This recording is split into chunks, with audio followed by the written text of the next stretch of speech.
Buku Kebahagiaan Sejati, Bab 12, Kebimbangan.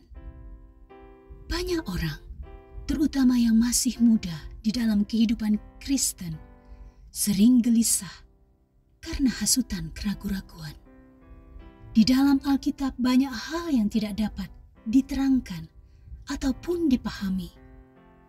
Dan setan menggunakan ini untuk mengguncangkan iman mereka atas Alkitab itu. Sebagai satu wahyu yang datang dari Tuhan, mereka bertanya, bagaimana saya dapat mengetahui jalan yang benar? Jika Alkitab itu sesungguhnya firman Tuhan, bagaimana saya dapat dibebaskan dari kebimbangan dan kebingungan?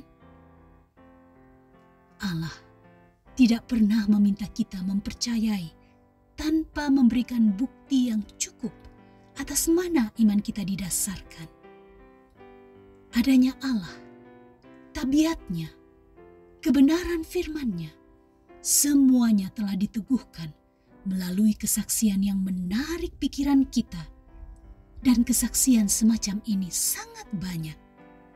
Namun, demikian Tuhan tidak pernah menjauhkan kemungkinan adanya rasa bimbang. Iman kita harus dialaskan atas bukti, bukan atas pertunjukan. Orang-orang yang ingin bimbang mempunyai kesempatan untuk itu. Sedangkan orang-orang yang sungguh-sungguh ingin mengetahui kebenaran akan memperoleh banyak bukti atas mana mereka meletakkan iman mereka. Mustahil pikiran yang terbatas dapat dengan sepenuhnya memahami semua sifat pekerjaan Allah yang tiada batasnya itu. Bagi pikiran yang cerdas sekalipun, otak yang dididik setinggi-tingginya, baginya Allah masih tetap merupakan rahasia. Dapatkah engkau memahami hakikat Allah? Menyelami batas-batas kekuasaan yang maha kuasa, tingginya seperti langit, apa yang dapat kau lakukan? Dalamnya, melebihi dunia orang mati, apa yang dapat kau ketahui? Tertulis di dalam Ayub 11, ayat yang ke-7 dan yang ke-8. Rasul Paulus berkata seperti berikut, "Oh, alangkah dalamnya kekayaan, hikmat dan pengetahuan Allah. Sungguh tak terselidiki keputusan-keputusannya dan sungguh tak terselami jalan-jalannya." Tertulis di dalam Roma 11 ayat yang ke-33. Tetapi walaupun awan dan kekelaman ada di sekeliling dia, keadilan dan hukum adalah tumpuan tahtanya. Tertulis di dalam Mazmur 97 ayat yang kedua. Kita dapat memahami tindakannya terhadap kita dan motif yang mendorongnya, supaya kita dapat melihat kasih dan kemurahan yang begitu agung itu dipadukan dengan kuasa yang tiada batasnya. Kita dapat memahami maksud-maksudnya sejauh yang perlu kita tahu untuk kebaikan kita. Lebih dari itu, kita harus percaya pada tangan yang maha kuasa, hati yang penuh dengan kasih itu. Firman Tuhan sama seperti sifat ilahi pengarangnya, mengandung rahasia-rahasia yang tidak akan pernah dapat dipahami sepenuhnya oleh makhluk yang fana. Masuknya dosa ke dunia ini, penjelmaan Kristus, pembaharuan, kebangkitan, dan banyak lagi pokok-pokok lainnya yang dinyatakan di dalam Alkitab adalah merupakan rahasia-rahasia yang teramat dalam bagi pikiran manusia untuk menerangkan ataupun mengerti sepenuhnya. Tetapi kita tidak mempunyai alasan untuk meragukan firman Allah, karena kita tidak mengerti rahasia-rahasia takdirnya. Di dunia ini pun, kita selalu dikelilingi oleh rahasia-rahasia yang tidak dapat kita selami. Bentuk-bentuk kehidupan yang paling rendah sekalipun merupakan satu persoalan yang para ahli filsafat tidak mampu menerangkannya. Di mana-mana terdapat keajaiban-keajaiban di luar kemampuan kita. Apakah kita masih merasa heran menemukan bahwa di dalam alam rohani juga terdapat rahasia yang tidak dapat kita duga dalamnya? Kesulitannya terletak semata-mata pada kelemahan dan kepicikan pikiran manusia. Tuhan Allah telah memberikan kepada kita di dalam kitab suci bukti yang cukup tentang sifat-sifat ilahi firman itu. Maka tidaklah patut kita meragukan firman-Nya hanya karena kita tidak dapat memahami semua rahasia takdir-Nya.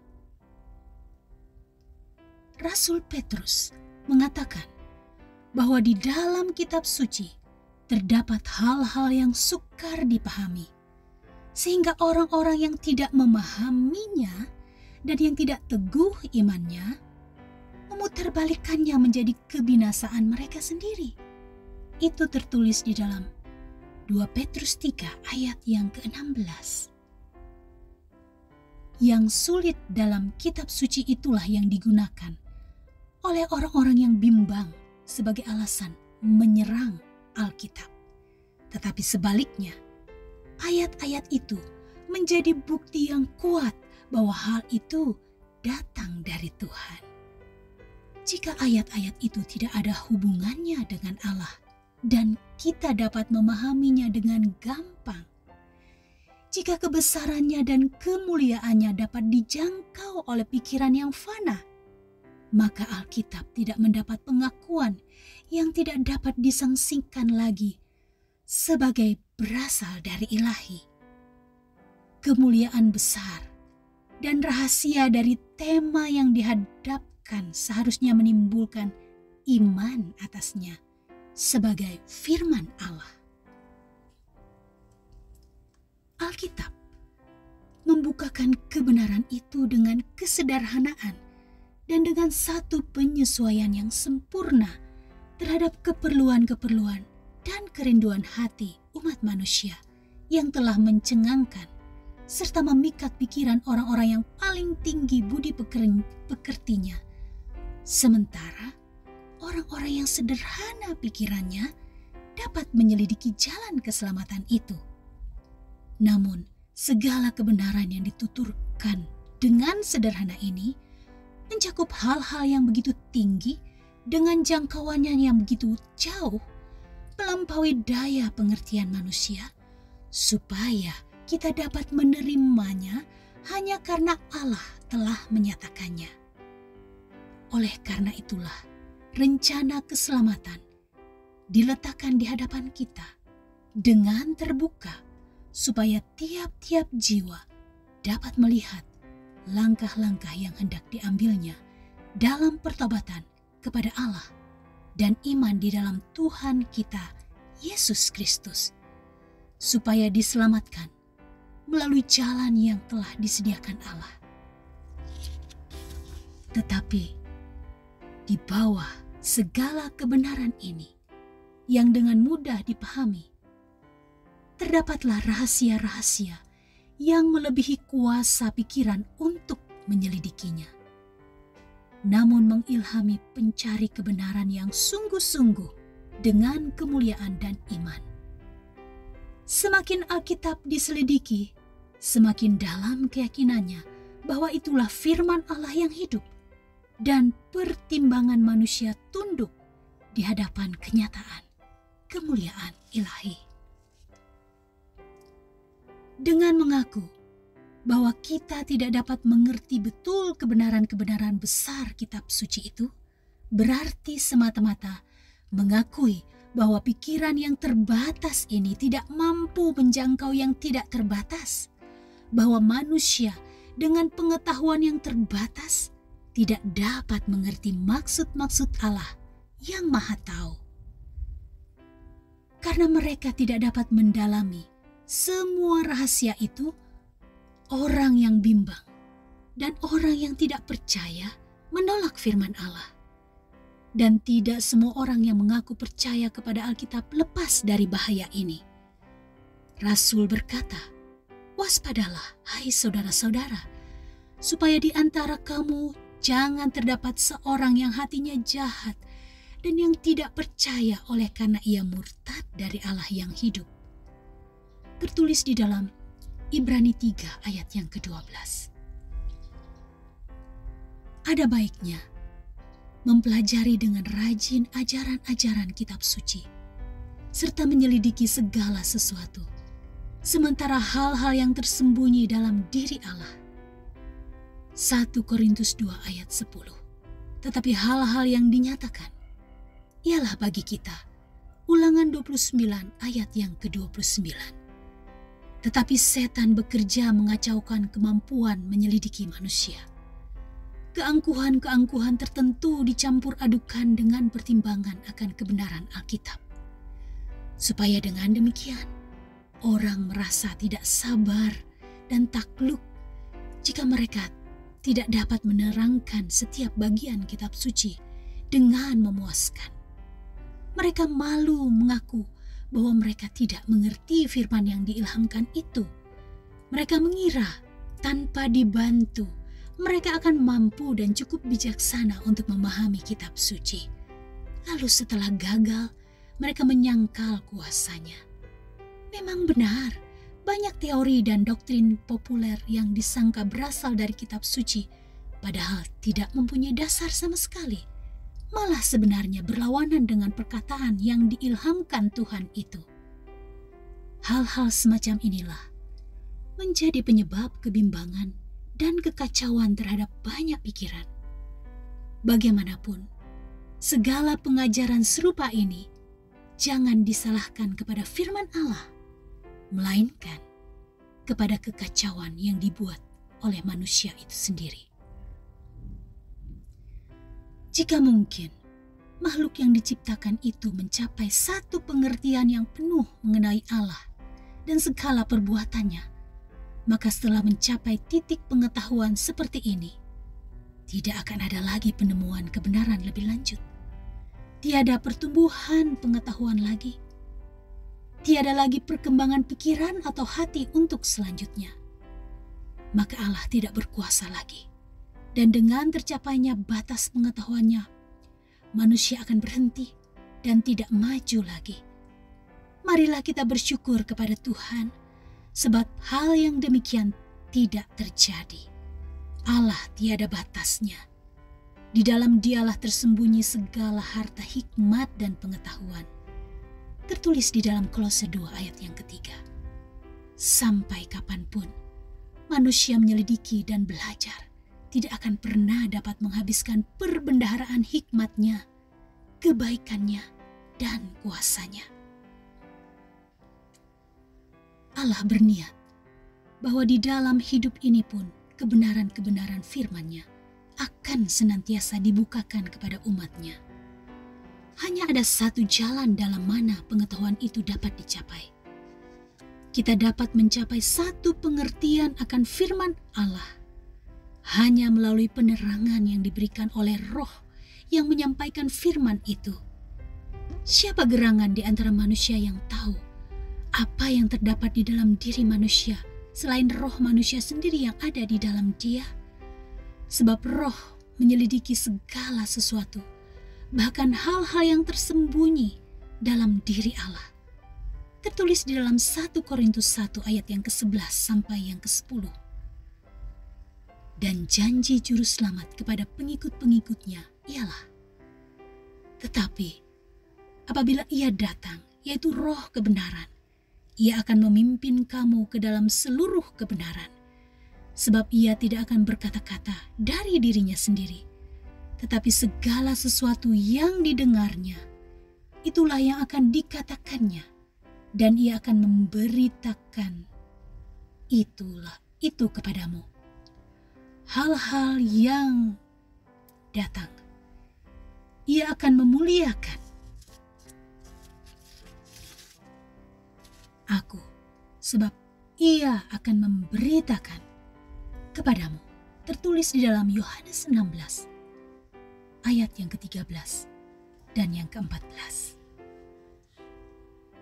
Allah mau agar manusia menggunakan kemampuan berpikirnya. Dan hal mempelajari Alkitab itu akan menguatkan dan meninggikan pikiran, sesuatu yang tidak dapat diberikan oleh pelajaran-pelajaran lain.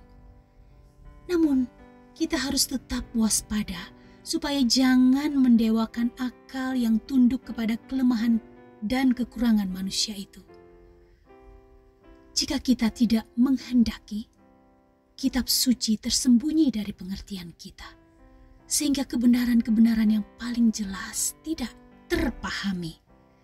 Kita harus mempunyai ketulusan dan iman seperti yang dipunyai anak kecil yang tersedia belajar, bersedia untuk memohon bantuan Roh Kudus.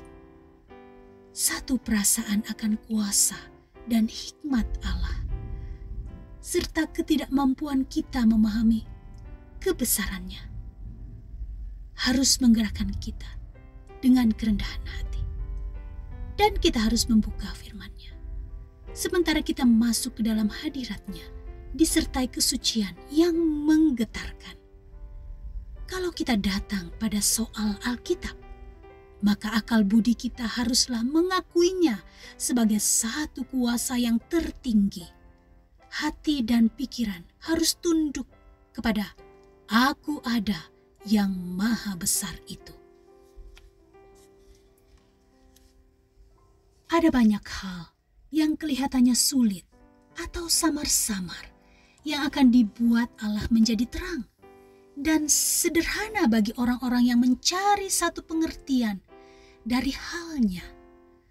Tetapi tanpa bantuan Roh Kudus, kita selalu mungkin untuk memutarbalikan kitab suci atau menyalah tafsirkannya.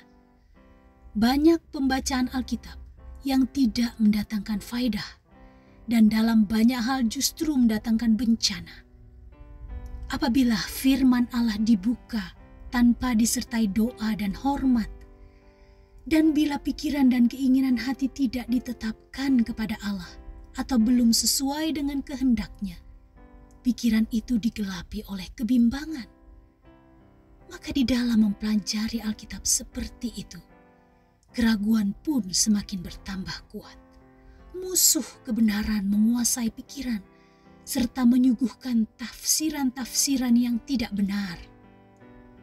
Apabila orang tidak berusaha mencari hubungan yang harmonis dengan Allah di dalam firman dan perbuatan, betapapun terpelajarnya mereka, ada kemungkinan mereka akan salah di dalam pengertian tentang kitab suci dan tidak aman mempercayai penjelasan-penjelasan mereka itu. Orang-orang yang mencari-cari salah di dalam kitab suci tidak mempunyai pandangan rohani. Dengan pandangan yang sudah dikacaukan, mereka akan melihat banyak alasan untuk ragu-ragu dan tidak percaya dalam perkara-perkara yang sebenarnya jelas dan mudah. Betapapun mereka menyembunyikannya, sebab yang sesungguhnya dari kebimbangan dan keraguan ini pada umumnya ialah cinta terhadap dosa. Pengajaran-pengajaran dan larangan-larangan dalam firman Allah tidak diindahkan oleh hati yang sombong, hati yang masih mencintai dosa, dan orang-orang yang tidak mau menurut perintah firman itu sudah siap untuk menyaksikan kuasanya. Supaya dapat sampai kepada kebenaran itu, kita harus mempunyai satu kerinduan yang tulus untuk mengetahui kebenaran dan satu hati yang sudi menurutinya. Dan semua orang yang datang dengan roh seperti ini untuk mempelajari kitab suci akan mendapat bukti yang berlimpah-limpah bahwa itulah firman Allah, dan mereka dapat memperoleh satu pengertian terhadap kebenaran-kebenaran yang yang membuat mereka bijaksana menuju keselamatan. Kristus telah berfirman, "Barang siapa mau melakukan kehendak-Nya, ia akan tahu entah ajaranku ini berasal dari Allah, entah aku berkata-kata dalam diriku sendiri." Tertulis di dalam Yohanes 7 ayat yang ke-17. Daripada mencela dan menanyakan hal yang tidak Anda pahami, ikutilah sinar yang sudah bersinar atasmu, maka Anda akan mendapat terang yang lebih besar lagi. Dengan anugerah Kristus, lakukanlah tiap kewajiban yang telah dijelaskan dalam pengertianmu, sehingga Anda akan lebih mampu mengerti dan melaksanakan perkara-perkara yang sekarang Anda sangsikan. Ada satu bukti yang terbentang bagi semua orang, kepada orang yang paling terpelajar maupun yang buta huruf. Bukti pengalaman. Allah mengundang kita membuktikan sendiri realitas firman-Nya dan kebenaran janji-janjinya. Disuruhnya kita, kecaplah dan lihatlah betapa baiknya Tuhan itu. Berbahagialah orang yang berlindung padanya. Tertulis di dalam Mazmur 34 ayat yang ke-9. Daripada kita hanya dengar dari orang lain, marilah kita alami sendiri. Dia juga berkata, "Mintalah, maka kamu akan menerima, supaya penuhlah sukacitamu." Tertulis di dalam Yohanes 16 ayat yang ke-24. Janji-janjinya akan ditepati. Firman itu tidak pernah gagal. Apabila kita semakin dekat kepada Yesus dan bergembira atas kesempurnaan kasih-Nya, maka kebimbangan dan kegelapan kita akan lenyap dalam terang hadirat-Nya. Rasul Paulus mengatakan bahwa Allah telah melepaskan kita dari kuasa kegelapan dan memindahkan kita ke dalam kerajaan Anak-Nya yang kekasih. Tertulis di dalam Kolose 1 ayat 13. Maka tiap-tiap orang yang sudah dilewatkan dari maut menuju hidup kekal mampu memeteraikan bahwa Allah adalah benar. Tertulis di dalam Yohanes 3 ayat 33. Dia dapat memberi kesaksian, "Saya memerlukan pertolongan dan saya mendapatkannya di dalam Yesus. Segala keperluan sudah dipenuhi. Jiwaku yang lapar telah dipuaskan dan sekarang bagi saya Alkitab adalah wahyu dari Yesus." Yesus Kristus. Anda bertanya, mengapa saya mempercayai Yesus? Karena Dia adalah juru selamat ilahi bagiku. Mengapa saya mempercayai Alkitab? Karena disitulah mempunyai kesaksian pribadi bahwa Alkitab itu benar, bahwa Kristus itulah Anak Allah. Kita tahu bahwa kita bukanlah mempercayai cerita dongeng. Rasul Petrus menasihatkan saudara-saudaranya supaya bertumbuhlah dalam kasih karunia dan dalam pengenalan akan Tuhan dan Juru Selamat kita, Yesus Kristus. Tertulis di dalam 2 Petrus 3 ayat yang ke-18. Apabila umat Allah bertumbuh di dalam anugerah, maka mereka tetap memperoleh satu pengertian yang jernih mengenai firman-Nya itu. Mereka akan melihat terang yang baru dan indah di dalam kebenaran-kebenaran yang kudus. Hal ini telah dibenarkan sejarah gereja dari abad ke abad, dan itulah yang akan terus berlanjut sampai pada hari kiamat.